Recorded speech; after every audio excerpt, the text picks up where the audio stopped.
Welcome to my channel, Fife and Flow. Today in this video, I'm going to be reviewing some of the SQlab components I have on my bike.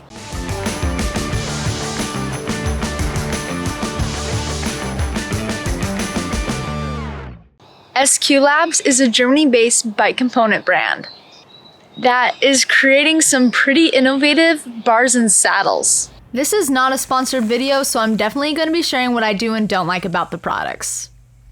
First up, the grips. These are the 70X Gravity and E-Performance grips. I've ridden multiple brands before. The one I'm most familiar with is the Ergon GA2 grip. The SQlab grips were pretty similar in regards to squishiness when compared to the Ergons. The SQ grips seem a little more bold with the ergonomic shape, but it works well with my hands. I find the knuckle bumps really helpful for pulling up and back on the bars. I was a little disappointed that the grips only came in the color black. I really like to add color accents to my bike, and I find that grips are an easy, cheap way to do that. Next up, the Ergolux 2.0 saddle. Before trying the SQlab saddle, I was rocking a WTB Volt, and I had no issues with this seat. Besides, after around 8 months, I started wearing out the sides and all the foam was starting to come out, and that was a little bit annoying. With the Ergolux SQlab saddle, I was a little bit worried right when I took it out of the box. It was very thin and firm foam when compared to other previous seats that I owned. This ended up not being an issue at all. Before ordering the seat, I had to measure my sit bones and make sure I got the right size. And you do sit a little bit more far back on this saddle than most traditional saddles, but honestly, you don't need a lot of cushion if it hugs your butt just right. And main thing, it feels great climbing, so what more do you want? One thing I didn't love about this seat was how long the front was. I was always a little worried that it was gonna get in my way in the downhill. It never did, but it was a concern. This is a pretty odd benefit, but the seat has these little booty notches on the back of it, and these actually really help me with my wheelies.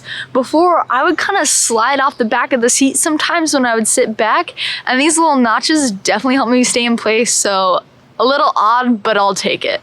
Now for the product I'm most excited about, the SQlab aluminum bars. Some details about these bars is that I have them at 760 millimeters with a 30-degree rise, a 12-degree back sweep, and a 4-degree up sweep.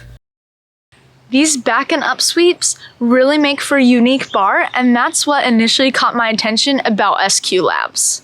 On their website, they state that the back sweep allows you to be in a more natural position for your wrists to eliminate extreme strain, and then the up sweep helps with your elbow position. With my first ride on this bar, it took me a couple trails to start feeling comfortable on it because it does feel different than a traditional bar. It does shorten the reach, so make sure you keep that in mind. You might have to get a longer stem. After that little trial test out period, I did end up really liking this bar.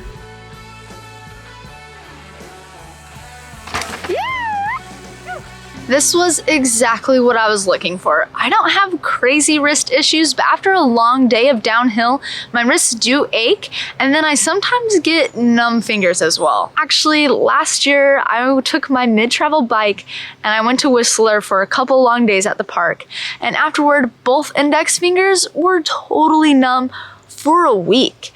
And so after that, I didn't want that to ever happen again, and so I started looking for some other options. My wrists don't bother me on average normal daily rides, and so to really see if this bar helps out with wrist strain, I decided to take it to a trail called Potts Peak in Chelan, Washington. On this trail, you end up descending about 5,000 feet with not that much climbing in the middle. My group didn't take a lot of breaks, so the descent definitely took its toll on my body. Once I got to the bottom, my legs and back were cramping, and yes, my hands were still fatigued, but I could easily tell a difference this bar made. My hands weren't nearly as blown as they would have been. Before, I had a Renthal bar, and this one was great with cutting chatter. The SQlab bar isn't quite there to the level of the Renthal because it isn't the best at softening vibrations, but If I had to pick one, I would choose the SQlab because I like the fit the most. Thanks for watching this review. If you have any other questions about these 3 products, I'd love to answer them in the comments. As always, give this video a thumbs up if it was helpful. Now don't forget to subscribe and hit that bell. Now I hope you go and find some flow.